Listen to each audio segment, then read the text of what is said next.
I'm Lauren, and welcome to Improving the World. I'm an international improviser based in Hong Kong, and I speak to amazing improv women all over the world. Today, I talked to Maja Dekleva Lapajne. She is based in Ljubljana, Slovenia. And we are talking about how improv isn't just maybe what you think about short form or a long form, but stretching the bounds of using improvisation as an artistic format to create more conceptual and theater pieces and really push on those walls that maybe we think are talking heads humoristic improv or certain long form or formatted things. So what's improv? I don't know. We'll find out today. Hope you enjoy. Hello. Hello, Živijo and dober dan. Exactly.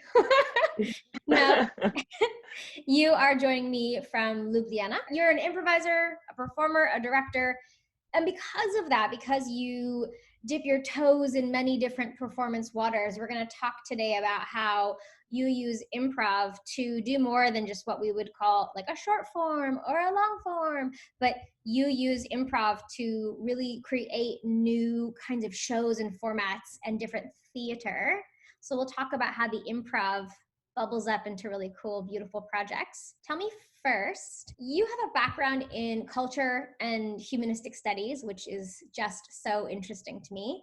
How does this fit into your improv? And maybe give me some examples.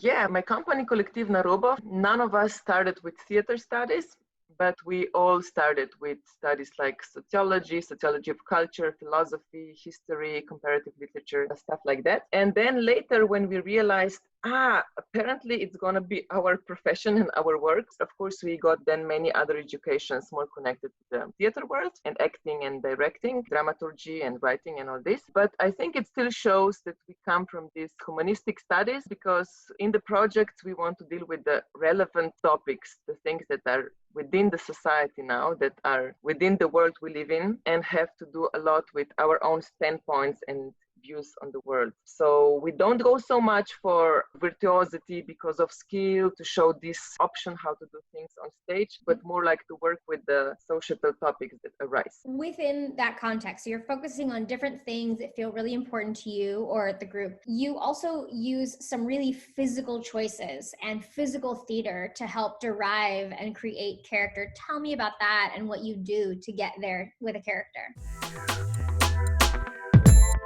At one point in our many years process, we realized we are too much focused on words and that, let's say, the mainstream improv world is very much into this. The bad side of it would be only the talking heads, but of course some people do it perfectly, and I love this language humor a lot, and this width of language and words is perfect. But for us it was limiting at one point. Also the idea of linear story and the necessary dialogue, what we consider an improv scene. So we try to open up more widely and work with many other people that come from other performative arts fields. Like in a project called Life Refabricated, I work with Norbert Svenfo, who comes from the contemporary dance area. To work with him is just so freeing and inspiring because we look at the similarities and differences between theater and dance improvisation and widen our fields. And also we just feel like theater in general is connected with space and with the contact between people, the audience, among the performers and audience, among the audience. So we don't want to be ignorant towards this, the movement, the space, the architecture, not to just rush with words. And then this is then the dictatorship, because words are so strong and so defining that very soon they erase other things. And we love to start from the body and listen to all the offers that are there and to play with the space and the distances, the closeness. So when you're saying physical theater, to you, it doesn't just mean the human body, you mean the physical space as much as my body, yeah? Yes, definitely body in a space. Yeah. So you have so many different projects. I want to ask about a whole bunch of them. Tell me please about Foreplay, which I already enjoy the name of, but it's for the number 4, Play. And this is for women who do this project. Tell me about it.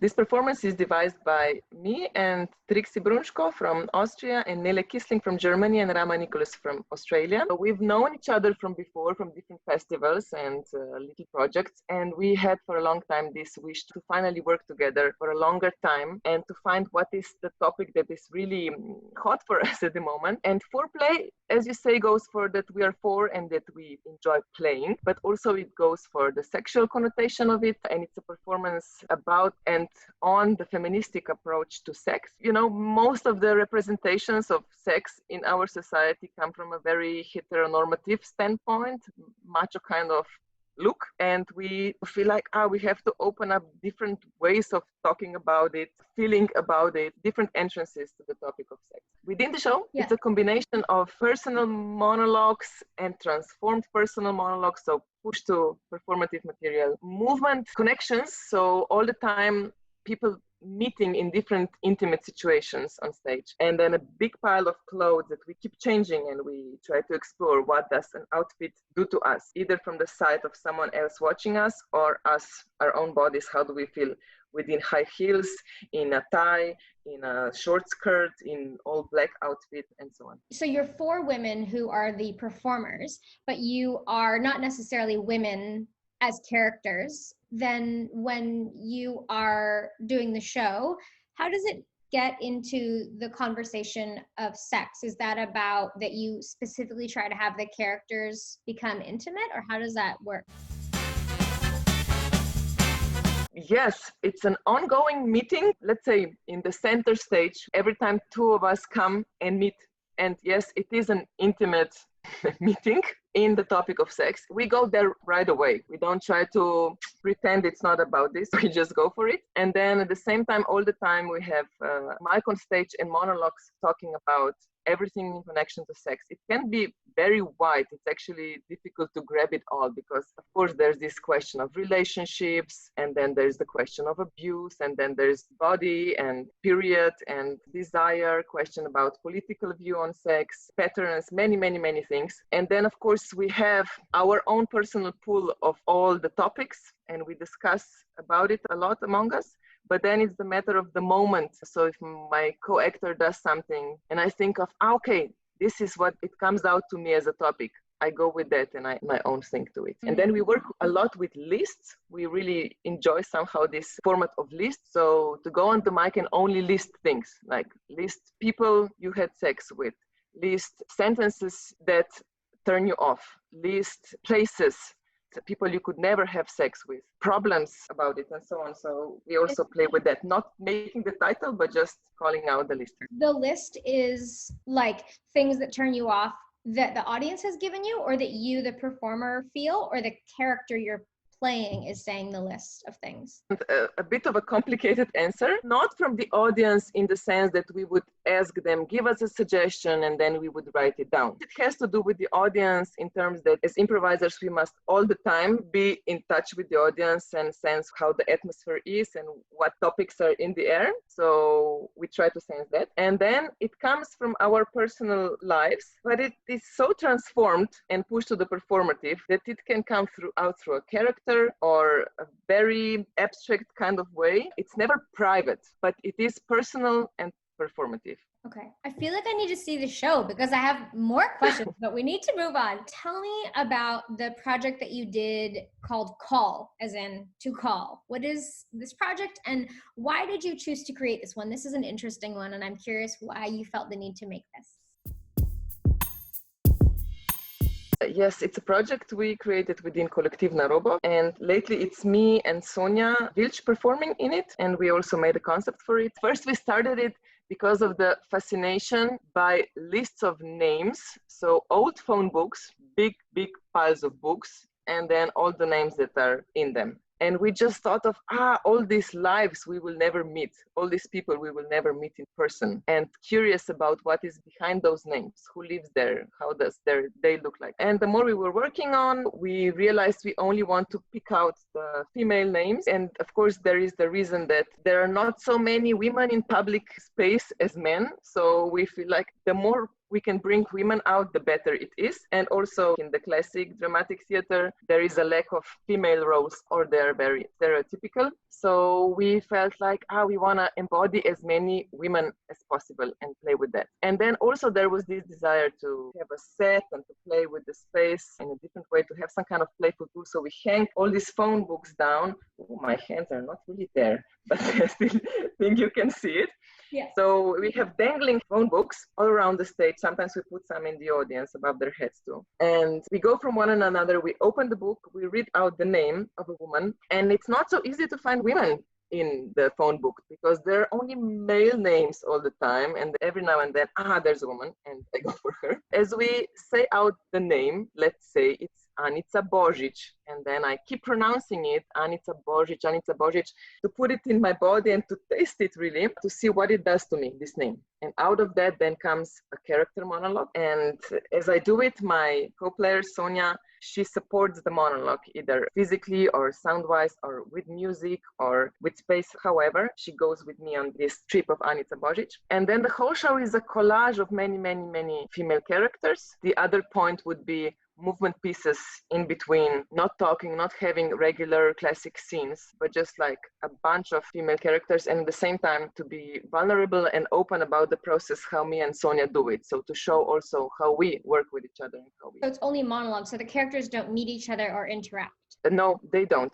Sometimes we would have parallel monologues, and we would, of course, give and take from each other, the topics, the tempo, the atmosphere, whatever. Or we would put two characters together just to see how do these two worlds, live in their parallel universes. But we never go for dialogues and classic scenes. Okay, and one more. Tell me about Community. This is another piece of work that you've done and you do. Tell me about Community and how it came to be. It's an international production that came out of a big European project called Our Lives. In this project, there were improvisers from all the 28 EU countries involved. And 4 productions were meant to come out, and then even 6 came out. Community is a piece that I directed, and there are 7 performers from 7 different countries, and also very different cultural backgrounds and economic backgrounds and political backgrounds, and very different views on the world too. The main idea is to explore how can we live together, how can we co-create, how can we coexist, although we are so different. And I think improv is such a beautiful tool in that sense. Yeah, with its building on each other's ideas, logic, with its non-exclusion logic, with no hierarchy in terms of this is the main role, this is the side role. It's all people and all the voices heard and creating a new entity somehow. So this show is all about this. And also because the people mostly didn't know each other from before and we didn't have such a long time, we wanted to include this into the project. So getting to know each other is a part of the process. Whatever happens in the group on rehearsals, we then address this on stage. If there's a conflict, we would open up this on stage. And it all comes from the sense of curiosity for each other. So the whole show is actually based on questions from one to another. Every time a performer would say who this question is posing to, then this person has to answer it sincerely in any kind of way. It can also go into singing, into monologues, into movement pieces, but it is their response to the question. Did that ever go to a place that was awkward or challenging or hurtful? I mean, if you invite people from different backgrounds and you say to them, you can say anything and we're going to put it on stage, were there topics that got covered which were hard to deal with? Yes, there were times that it was a bit hard, but at the same time, I think the way we build this group and the security and the safety, we all were nurturing all the time, really helped us with this. And the other thing was the decision to really go and address the conflict. Somehow all the people in the group were this kind of people that were okay with, yes, we open this and we deal with that. And at the same time, of course, we had to invent all the time techniques that would help you work with the personal material so that you are not too vulnerable and too hurt at the end. But at the same time that you are vulnerable to the extent that is precious for the whole group and the audience. Not to have a shield and a mask and then the piece is about nothing, and it's just like now we do all these characters that we know from TV series and social patterns that are, existing in this world, but to really go into it vulnerably and sincerely and at the same time safe. With all these different pieces, and you have others too, but just on, like Foreplay and Community and Call, What have the reactions been, the ones that really stand out? The gorgeous reactions from people, or the shocking reactions, or things that were challenging and hard, the high or low lights through these different pieces of work that you've done? Mostly we get strong reactions, which I'm really happy about. Rarely it happens that the reactions are like, yeah, nice. This is actually the worst to me. If it's like colleagues come after the show and say, yeah, great show, nice, whatever. So I like that it brings out reactions, and I like also discussions after the show. We get lots of very enthusiastic reactions and people saying how touched they were, or how made them think, how strongly they could connect to it, how very much life-wise it was.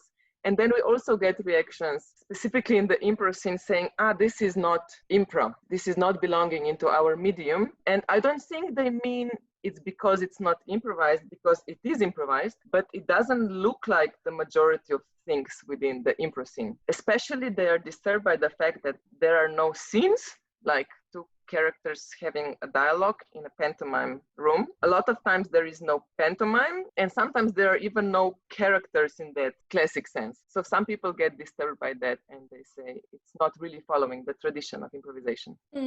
You are not the first person I've talked to who has mentioned someone challenging what either improv or theater is. I had an opposite comment from someone in Central America, and they said that they get challenged by theater people saying that improv is not theater. No matter what, somebody's watching from the outside and wanting to put the art into boxes and make clear walls of delineations, maybe to understand or to be able to like mentally figure out how to spend their energy. It's so weird, right? Yeah, you're right. We also get it from both sides, or even more sides, because it's not one thing or another. It's really hard to be somehow in between, or to even be starting something that cannot be put into this drawer so easily. Yeah. But I think it's totally worth it. Sometimes I also feel so fragile with this, and why am I exposing this work so much? And in other moments I have this feel for, yes, I want to do it, I have energy to do it, but it also goes with me like, especially it's strange in the improv world, because improvisation by its premise, by its definition, it's finding new ways and freedom in one sense. But then why are we so stuck to how the improvisation should look like? It's totally worth to find new ways, new fields, so many things to explore, so many things to discover, things that we cannot even imagine right now. But I think it's too bad to just stop and say, this is what improv is. Period. And I'm also thinking about some of the discussions that are taking place right now in a very wide context. And you're talking about gender, and you're talking about community, and you're talking about socioeconomics and a whole bunch of different things. These are all things that live in a sliding scale. They don't have one or the other. To take any of these things, art or people, and to say it is only X or Y is such an odd thing, because I feel like we're having this conversation on multiple planes in multiple spaces right now, and it feels to me like a global conversation. Maybe if you are having people challenge, that means you're doing it right and it's perfect. You're so right about this X and Y. Really nicely put. Yeah, it's on many different fields and levels. Yeah, thank you. If you could share some words of wisdom to anyone watching, you can speak to whoever you want to speak to, but I shall inspire you with. This could be the younger version of you, or the improv community, whoever we decide that they are, or just someone creeping around on the internet and they find this video at 3 a.m. What do you want people to know? What are your words of wisdom? Explore. Take time to experiment. And sometimes it is really difficult to sustain this space and time. And it is connected many times to all the conditions and the money stuff and all this. But it's really worthy to take time to explore. I'll snap to that. Yes, please. Okay. That's another thing with the improv community. It's a very poor art form. And then it does not allow us to take time for longer processes, and also does not allow us to experiment so much, because experiment includes failure too, of course. Then then if you cannot afford that, if you need to, have the bills covered every week and you have to let the audience in and do something really efficient, then there's no time to do the exploration. The same with the festivals, fly in, do shows, bam, bam, bam, bam, bam. No one can pay for 3 weeks of laboratory. It's so good for the improv. Yeah. And probably emotionally for both the people involved as well as the customer watching. I was having a conversation with a woman who talked about the idea of if people will spend money for culture. And that in and of itself is a whole other discussion, but we are putting a price tag on culture. In some places, people are just not even willing to pay for it. Maybe it's about their background and what they can afford, right? So they're focusing on, like I need a roof over my head and I need food. So I totally hear that. But once you're beyond that and you're in a comfortable economic place, how much is culture worth to you? How much are you willing to spend on anything from going to an art gallery to a movie to something live? And what do you see as valuable? Because you might pay a lot of money for a live music concert, but you're not paying a lot for an improv show, and sort of why that is. But maybe that's for another day. Yeah. Now, if people want to find you, if they're going to be passing through the area and they want to see a show, they want to get a hold of you, how can people find you?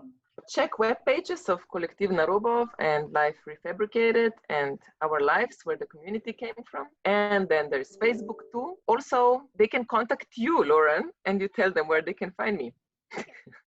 Perfect. And I'll put information below in the description. So I'll list your different websites and various places, and then everyone can come flock to you and throw money at you and all kinds of good stuff. Maybe they can buy you, what's a really Slovenian drink? Wine, for sure, many vineyards. And then there's also this hard liquor, Slivovica. Yes, every country has a fire water, and that is your fire water, right? Yeah. Okay, so maybe people can buy you a glass of Slivovica. Yes, but I'm not so much a fan of it. I would go for beer or wine. I find that oftentimes, like, every country has these drinks, and you can either drink it and risk going blind, or you could use it to take paint off the wall, whatever your choice is. Yeah. Okay. All right. Well, thank you so very much. It was absolutely wonderful speaking with you. I really appreciate your time and your thoughts. And I should tell people that the reason why we have sheep, other than the fact that it's just a really great photo, is that we were talking about the different manifestations of improv in this one. And that one sheep over there by you is the different one. So all the other sheep, that one that you're behind you, all the other sheep are hanging out. That one's the different one. So that one's the one challenging improv. Yeah. Thank you so much for your time, Maja. Thank you, Lauren. Have a good day, all. This is Improving the World, and there's more where that came from. Bye. So, did you love the video? If you did, please say kind and wonderful things in the comments down below. I would thoroughly appreciate if you would subscribe, especially if you're feeling sassy, and look for more Improving the World videos. And you might as well share this with, like your 50 best friends or something. Bye.